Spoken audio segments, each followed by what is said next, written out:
अभी तक हम लोग ने परसेंटेज चैप्टर को पूरा पढ़ा है। जिन्होंने नहीं देखी है वो सारी वीडियोस को देख ले ताकि आपका रिवीजन हो जाए परसेंटेज से। आज हम लोग पढ़ने जा रहे हैं एक नया chapter profit and loss. Profit and loss. Profit and loss को पढ़ने से पहले मैं आपको कुछ बेसिक जानकारी इस चैप्टर की दूंगा और आज का जो वीडियो होगा वो बेसिक कॉन्सेप्ट पर होगा और कुछ सवाल भी करेंगे जैसा कि हम लोग करते आ रहे हैं 5 सवाल। तो प्रॉफिट एंड लॉस में सबसे पहले आपको जानना है कि प्रॉफिट और लॉस किस पर देखा जाता है। सीपी यानी कॉस्ट प्राइस। सीपी यानी कॉस्ट प्राइस पर देखा जाता है। कॉस्ट प्राइस किसको कहा जाता है हिंदी में? क्रय मूल्य को कहा जाता है। क्रय मूल्य को। इसी तरीके से जब हम लोग कोई सामान बेचते हैं तो उसको कहा जाता है सेलिंग प्राइस। इसको शॉर्ट में लिखा जाता है SP, selling price. Selling price और हिंदी में कहते हैं इसको विक्रय मूल्य। विक्रय मूल्य। ठीक है।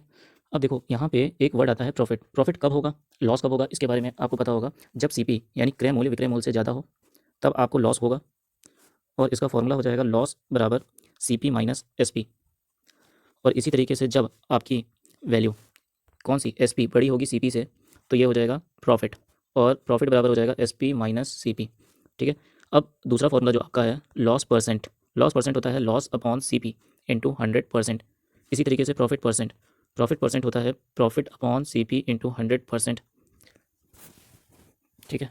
अब देखो यहाँ पे एक नया फॉर्मूला आता है जो कि आपको शॉर्ट ट्रिक बता करके बताया जाता है यूट्यूब में। वो होता है अगर आपको सीपी दे रखा हो और एसपी निकालना हो और साथ में कहा हो प्रॉफिट या फिर लॉस तो 100 प्लस, अगर प्रॉफिट होगा तो प्लस लगाएंगे, अगर लॉस हुआ तो माइनस लगा देंगे। ठीक है। परसेंटेज में दे रखी होगी अपॉन 100, इसी को कहा जाता है शॉर्टकट। ठीक है, मैंने एक ही में बता दिया। और अगर आपको मान लीजिए एसपी दे रखी होगी और सीपी निकालना हुआ तो सीपी बराबर SP into 100 upon 100 plus minus profit या फिर लॉस परसेंट, ये हो जाता है। ठीक है। तो ये एक फॉर्मूला आपको याद रखना है प्रॉफिट एंड लॉस का। अगला, जहाँ पे हमें छूट मिल रही होगी, छूट हमेशा दी जाती है अंकित मूल्य यानी एमआरपी पर। अंकित मूल्य एमआरपी, एमआरपी पर दी जाती है छूट यानी डिस्काउंट। डिस्काउंट एमआरपी पे दी जाती है छूट यानी डिस्काउंट। तो डिस्काउंट जो होगा उसका फॉर्मूला क्या होगा? उसका फॉर्मूला होगा जो अंकित मूल्य होगा माइनस एसपी यानी एमआरपी माइनस एसपी। इसी एमआरपी को हम लोग लिस्टेड प्राइस भी कहते हैं। ठीक है, सूची मूल्य, हिंदी में सूची मूल्य। अब डिस्काउंट परसेंट का फॉर्मूला होता है डिस्काउंट अपॉन एमआरपी इंटू 100%। ठीक है। अब अगर मान लीजिए एक से ज़्यादा छूट दे रखी हो तब हम लोग एसपी कैसे निकालते हैं? तो एसपी बराबर होता है एमपी यानी MRP into 100 minus D1% upon 100, 100 minus D2%, D2% upon 100। ठीक है। और आगे अगर D3 भी दे रखा हो तो D3 भी ले लेंगे। ठीक, तो ये थे हमारे कुछ फॉर्मूले। और उसके अलावा एक है आपके पास ratio formula, CP upon MP का रेशियो।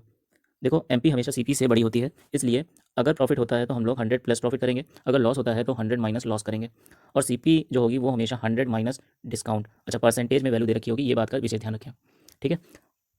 एक फॉर्मूला हम लोग जो कि परसेंटेज में भी पढ़े थे, एक्स एक्स वाई अपॉन 100 वाला भी यहाँ पे इस्तेमाल करेंगे। ठीक है।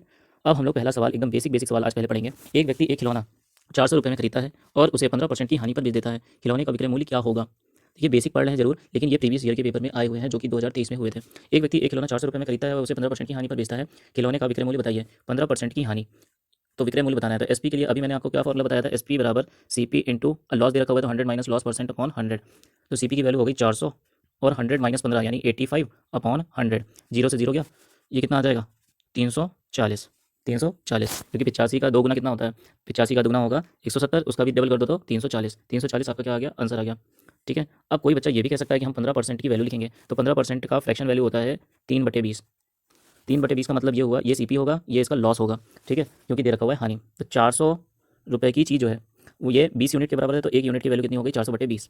और यहाँ से आपका विक्रय मूल्य कितना निकल के आएगा? देखो 3 का लॉस हो गया तो 20 में से 3 घटाओगे तो आएगा 17। तो 17 यूनिट की वैल्यू कितनी हो जाएगी? 20। 20 बार जाएगा 400 आएगा और 17 दूना 34, तो 340 यहाँ से भी आ जाएगा। अगला सवाल करते हैं। देखिए, एक दुकानदार खरीदारों के लिए 3 प्रकार की छूट योजनाएं प्रदान करता है।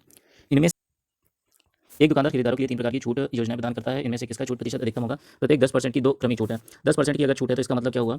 इसका मतलब यही हुआ कि आपको जो है ना फॉर्मूला लगाना है एक्स प्लस एक्स वाई। छूट है तो माइनस रखना, माइनस दस और माइनस माइनस हो जाएगा प्लस। 10 × 10 यानी 100/100, वैल्यू कितनी आ गई? 19, क्योंकि 20 और इधर से आएगा ये माइनस का 20 आएगा और ये आ जाएगा प्लस का 1।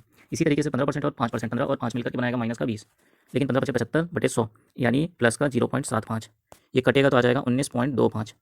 अब 20% की छूट यानी माइनस का 40 और प्लस का 4 यानी माइनस का 36। सबसे ज़्यादा छूट किस वाले में मिल रही है? ये 36% वाले में, तो इसका मतलब यही हम ले लेंगे। सही, थर्ड ऑप्शन आपका सही हो जाएगा। एक दुकानदार अंकित मूल्य पर 15% छूट पर रेडियो बेचने पर 25% का लाभ करता है। रेडियो के अंकित मूल्य और क्रय मूल्य के अनुपात को ज्ञात कीजिए। अभी आपको बताया था MP अपॉन CP का रेशियो क्या होता है, 100 प्लस प्रॉफिट या फिर लॉस होने पर माइनस। यहाँ पे क्या हो रहा है, प्रॉफिट हो रहा है तो 100 प्लस प्रॉफिट यानी 125, और नीचे क्या होता है, CP के साथ होता है 100 माइनस छूट यानी 85। अब इसको काट दो, ये हो जाएगा 5 दूना 10, 55 25, 5 एकम 5, 5 सत्ते 35, तो 25/17 आंसर आ जाएगा। चौथा क्वेश्चन है, एक वस्तु के अंकित मूल्य पर 40% और 20% की दो क्रमिक छूटें 988 रुपये की एकल छूट के बराबर है। वस्तु का अंकित मूल्य बताइए। तो ये आपके लिए है होमवर्क क्वेश्चन, ये आप बताएंगे कमेंट बॉक्स में। अब हम लोग करेंगे आज का आखिरी सवाल, पांचवा सवाल। अमर अपना टीवी 1540 रुपये में बेचता है और उसे 30% की हानि होती है। ठीक है, तो सबसे पहले तो यहाँ से क्रय मूल्य निकाल लो, क्योंकि आज मैं बेसिक बता रहा हूँ, इसका दूसरा तरीका भी अभी बताऊंगा। देखो 30% की हानि का मतलब हो गया 70%, यानी एक्स का 70% जो है वो बराबर होगा किसके, 1540 के। तो आप जीरो से जीरो काट दो, 7 दूना 14, 7 दूना 14, जीरो यानी 2200 रुपये आ जाएगा। ठीक है, CP। अब बोला है उसे किस दर पर अपना टीवी बेचना चाहिए ताकि उसे 30% का लाभ हो। तो 2200 और 30% का लाभ यानी 130/100, दो जीरो से दो जीरो काट दो, कितना हो गया, 13 दूना 26, 13 दूना 26, 28, 6 और एक जीरो, 2860 रुपये में उसे बेचना चाहिए 30% का लाभ कमाने के लिए। ये आपका था बेसिक मेथड। और अब आते हैं दूसरे वाले मेथड पे। जो 1540 है, ठीक है, वो 70% के बराबर है। कितना, 1540 जो है वो 70% के बराबर है। तो हमें चाहिए कितना लाभ, 30% का, तो यानी 130 किसके बराबर हो जाएगा, तो 17 22 बार में जाएगा, और 13 दूना 26, 13 दूना 26, 28, 2860, ये वन लाइन में हो गया है आपका।